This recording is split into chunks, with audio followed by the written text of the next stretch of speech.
Sa dili madugay, magamit na gyud sa publiko ang pinakataas nga tulay sa Mindanao nga magkonekta sa duha ka probinsya nga mao ang Panguil Bay Bridge. Pinaspasay na ang pagtrabaho sa 3.17 kilometers nga tulay nga karon ana-ana sa 89% nga nakumpleto. Kini ang magsumpay sa tubod Lanao del Norte ug Tangub City sa Misamis Occidental. Mas mapadali na unya ang biyahe sa mga motorista ngadto sa 7 minutos gikan sa kapin 2 ka oras nga biyahe. Sa miaging adlaw, gibisita sa Department of Public Works and Highways kung DPWH ang konstruksyon sa Panguil Bay Bridge Project. Sumala sa DPWH na himong hagit kanila ang 2023 ug 2024 national budget alang sa infrastructure flagship project. Hinungdan nga malugwayan ang timeline sa proyekto. Nakaapekto sab sa pagkadilatar sa konstruksyon ang kondisyon sa panahon sa Mindanao sa miaging mga semana. Kaganiha, nagpahigayon sab og site inspection si Misamis Occidental Governor Henry Waminal.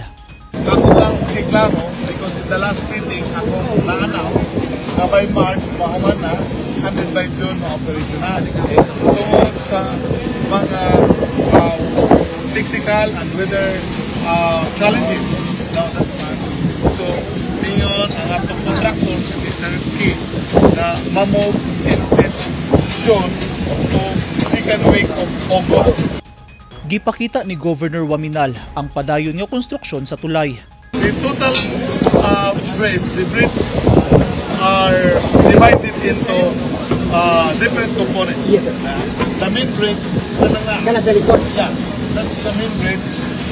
Naana sa sentro, no?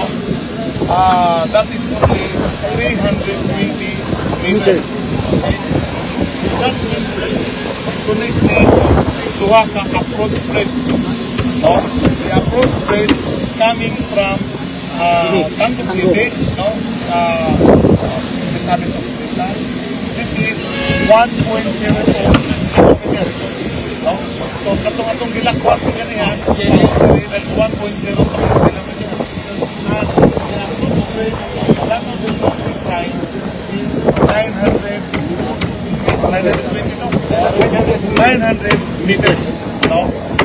So the total length of the bridge, 320 from the sa main bridge plus 900 becomes sa Lanao del Norte nga side, so that becomes 2.24 kilometers. Gilauman nga mablihan og magamit sa publiko ang Panguil Bay Bridge sa ikaduhang semana sa Agosto 2024. Ugaling mahingpit ang Panguil Bay Bridge Project, makahatag kini og usa ka mahinungdanon nga infrastructure development sa Mindanao. Dakong tabang sab kini aron mapaasdang pa ang ekonomiya sa Lanao del Norte ug Misamis Occidental. Ingon man mapalambo sab ang transportasyon sa mga probinsya sa Northern ug Central Mindanao ug Zamboanga Peninsula. Eugene Hinutan, Newsline Philippines. Stay safe.